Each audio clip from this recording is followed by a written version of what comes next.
नमस्कार दोस्तों, मैं हूं राजेश सिंह और एक बार फिर से आप सभी का स्वागत है हमारे YouTube चैनल पे जिसका नाम है ऑल इन वन। हर बार की तरह दोस्तों एक बार फिर से मैं आपके सामने एक नई वैकेंसी की सूचना लेके उपस्थित हुआ हूं और आज की जो वैकेंसी है वो राजस्थान पुलिस की वैकेंसी है, डिपार्टमेंट ऑफ पुलिस राजस्थान। इसमें कांस्टेबल रिक्रूटमेंट 2023 राजस्थान पुलिस में कांस्टेबल की वैकेंसी है, उसके ऊपर ये वीडियो आपके लिए आज केंद्रित है।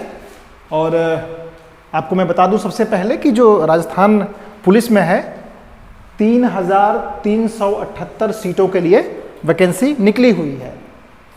और ये जो वैकेंसी होगी, सबसे पहले ये नोटिफिकेशन नंबर मैं आपको बता दूं 23/2023 इसका नोटिफिकेशन नंबर है, जिसके माध्यम से ये सूचना आप लोगों के तो दी जा रही है। अब बात करते हैं कि सबसे पहले कि किन किन पदों के लिए जो ये वैकेंसी है निकली हुई है।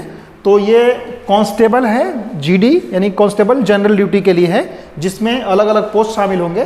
जैसे इसमें है पुलिस इंटेलिजेंस, उसके अलावा है पुलिस दूरसंचार यानी टेलीकम्युनिकेशन, इसके अलावा बैंड पार्टी जो होती है पुलिस की उसके लिए वैकेंसीज हैं।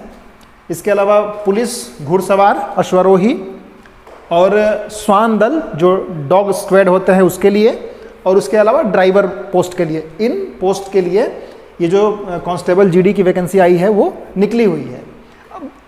अब बात करते हैं कि इसका एप्लीकेशन ऑनलाइन भरने का शुरुआती डेट जो है वो 7/8/2023 यानी 7 अगस्त 2023 को शुरू हो चुका है, जबकि इसका अंतिम डेट जो होगा वो 27 अगस्त 2023 को इसका ऑनलाइन फॉर्म सबमिट करने का अंतिम डेट होगा।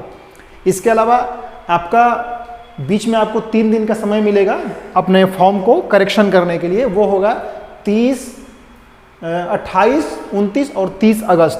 28 से लेकर 30 अगस्त तक 3 दिन आपको समय मिलेगा अपने फॉर्म को करेक्ट करने के लिए। अगर उसमें कोई त्रुटि रह गई हो तो आपको फॉर्म को फिर से सुधार करने के लिए 3 दिन का समय मिलेगा। अब बात करते हैं एप्लीकेशन फ़ी की। तो एप्लीकेशन फ़ी क्या रहने वाली है? एप्लीकेशन फ़ी जो होगी वो जनरल, ओबीसी और ईडब्ल्यूएस इन 3 कैटेगरीज के लिए 600 रुपये की फ़ी होगी। और इसके अलावा एससी और एसटी कैटेगरीज के लिए ये फ़ी जो होगी वो 400 रुपये की होगी। ये फ़ी आपको ऑनलाइन माध्यम से ही जमा करना है, नेट बैंकिंग से या डेबिट कार्ड, क्रेडिट कार्ड वगैरह से आपको ये फ़ी जमा करनी है। अब बात करते हैं इसके अलावा एज लिमिट की। तो एज लिमिट जो है इन्होंने 2 कैटेगरीज में दी हुई है। पहली कैटेगरी जो है ड्राइवर की पोस्ट के लिए है। तो ड्राइवर के पोस्ट के लिए जो है इनका एज लिमिट है वो मिनिमम 30 साल और मैक्सिमम जो है इनका वो 35 साल है। और ये जो एज काउंट होगा वो 1 जनवरी 2024 को ये उस डेट के आधार पर ये जो न्यूनतम और अधिकतम उम्र की गणना की जाएगी 1 जनवरी 2024 के आधार पर ये की जाएगी। इसके अनुसार 30 साल न्यूनतम और 35 साल अधिकतम उम्र रहेगी। इसके लिए इन्होंने डेट भी मेंशन किया हुआ है। जो ड्राइवर पोस्ट के लिए है वो रहेगा आपका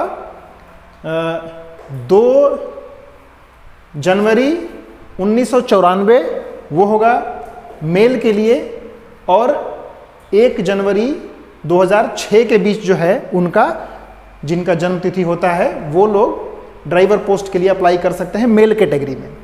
और ड्राइवर के ही कैटेगरी में जो फीमेल कैटेगरी है, महिलाओं के लिए है, वो रहेगा 2 जनवरी 1989 से लेके 1 जनवरी 2006 के बीच जिनकी आयु है वो लोग इस ड्राइवर पोस्ट के लिए अप्लाई कर सकते हैं। और इसके अलावा बाकी जो भी पोस्ट बचते हैं उनके लिए अलग से इन्होंने एज का लिमिटेशन बताया है, और वो है जो न्यूनतम उम्र यानी मिनिमम एज जो रहेगी वो आपका 18 साल से लेके, और पुरुषों के लिए न्यूनतम उम्र 18 साल, अधिकतम उम्र जो रहेगी वो 27 साल, जबकि महिलाओं के लिए न्यूनतम उम्र 18 साल और अधिकतम उम्र जो रहेगी वो 32 साल। यहाँ पे इन्होंने डेट भी मेंशन किया हुआ है। डेट की बात करते हैं तो ये पुरुषों की जो बात है, बाकी ड्राइवर के अलावा और जो भी कैटेगरीज बचते हैं सीट पोस्ट, उन पोस्ट के लिए पुरुषों के लिए जो है 1 जनवरी 1997 से लेके 1 जनवरी 2006 के बीच में जिनकी आयु आती है, जिनका जन्म तिथि आती है, वो पुरुष कैंडिडेट इस फॉर्म को अप्लाई कर सकते हैं। जबकि यही जो है महिलाओं के लिए 1 जनवरी 1992 से लेके 1 जनवरी 2006 के बीच में जिनकी जन्मतिथि आती है वो महिला उम्मीदवार इस फॉर्म को अप्लाई कर सकती हैं। तो अब बात करते हैं इसके अलावा कि क्या इनके लिए पोस्ट कौन कौन से हैं और उसके अनुसार जो है नंबर ऑफ पोस्ट क्या है और उसके अलावा एलिजिबिलिटी हर पोस्ट के अनुसार क्या क्या मांगी गई है। तो यहाँ जो ये पोस्ट है वो 2 कैटेगरीज में बांटी गई है यहाँ पे, और 2 कैटेगरी होंगे। एक तो है कांस्टेबल नॉन टीएसपी एरिया और दूसरा है कांस्टेबल टीएसपी एरिया। यहाँ पे टीएसपी एरिया का मतलब वो हुआ, गवर्नमेंट ने वहाँ पे कैटेगराइज किया हुआ है एरिया को, कुछ एरिया उन्होंने इसके लिए मार्क कर रखे हैं जो कि टीएसपी कहलाएंगे, यानी कि ट्राइबल सब प्लान। जो ट्राइबल सब प्लान एरिया हैं वो टीएसपी एरिया कहलाएंगे और जो नॉन ट्राइबल सब प्लान है वो नॉन टीएसपी एरिया कहलाएंगे। तो इन्होंने 2 कैटेगरी में एलिजिबिलिटी तय कर रखी है। तो कांस्टेबल नॉन टीएसपी एरिया के लिए है 3240 सीटें यहाँ पे हैं, और जबकि कांस्टेबल टीएसपी एरिया जो है ट्राइबल सब प्लान एरिया उसके लिए 338 सीटें यहाँ पे रखी गई हैं। अब बात करते हैं एलिजिबिलिटी क्या चाहिए। तो एलिजिबिलिटी जो चाहिए, पहली चीज़ तो है कि आपको राजस्थान सीईटी 10+2 लेवल का एग्ज़ाम है वो आपको पास होना चाहिए। राजस्थान सीईटी यानी कि राजस्थान कॉमन एलिजिबिलिटी टेस्ट का जो एग्ज़ाम है 10+2 लेवल का 12वीं स्तर का, वो आपको पास होना चाहिए। और उसमें भी जनरल, ओबीसी और ईडब्ल्यूएस कैटेगरी के लिए 120 मार्क्स, उनको 120 मार्क्स उनका रहना चाहिए कम से कम। जबकि एससी एसटी 108 मार्क्स भी इनके रहते हैं तो भी अप्लाई कर पाएंगे। और जो ये है नॉन टीएसपी एरिया के लिए, और टीएसपी एरिया के लिए अलग से बनाया गया है कि अगर आपने राजस्थान सीईटी 10+2 लेवल का पास किया हुआ है और उसमें आपके पॉइंट्स 90 मार्क्स हैं तो भी आप टीएसपी एरिया के लिए अप्लाई कर सकते हैं। अब बात करते हैं इसके अलावा जो मुख्य योग्यता है इनकी 10+2 एग्जाम इनका पास होना चाहिए। मतलब आपने 10+2 या 12वीं जो है आपने किसी मान्यता प्राप्त बोर्ड या यूनिवर्सिटी से आपने पास कर रखी हो।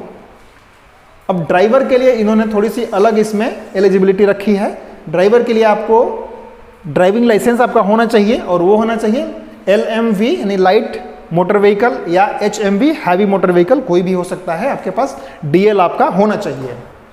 इसके अलावा जो पोस्ट टेलीकम्युनिकेशंस के लिए हैं उसके लिए इन्होंने अलग से एक एलिजिबिलिटी रखा है, वो आपको 10+2 पास होना चाहिए किसी भी रिकॉग्नाइज्ड यूनिवर्सिटी या फिर बोर्ड से, और वो भी PCM यानी फिजिक्स केमिस्ट्री मैथमेटिक्स या फिर कंप्यूटर साइंस का सब्जेक्ट आपका उसमें 10+2 में होना चाहिए।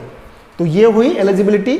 अब बात करते हैं कि इसकी जो टेस्ट वगैरह इसका क्या होगा, रिटेन और किस किस तरीका का, उसकी बात करते हैं। तो आइए दोस्तों अब बात करते हैं शारीरिक मापदंड और मतलब PET और PST की, फिजिकल एलिजिबिलिटी टेस्ट और फिजिकल स्टैंडर्ड टेस्ट।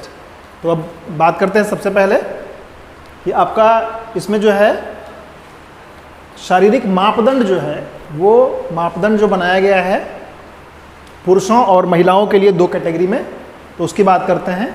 न्यूनतम ऊंचाई क्या चाहिए, आपकी हाइट जो है वो क्या चाहिए 168 सेंटीमीटर, 168 सेंटीमीटर जो चाहिए वो पुरुषों के लिए, जबकि महिलाओं के लिए 152 सेंटीमीटर महिलाओं के लिए चाहिए।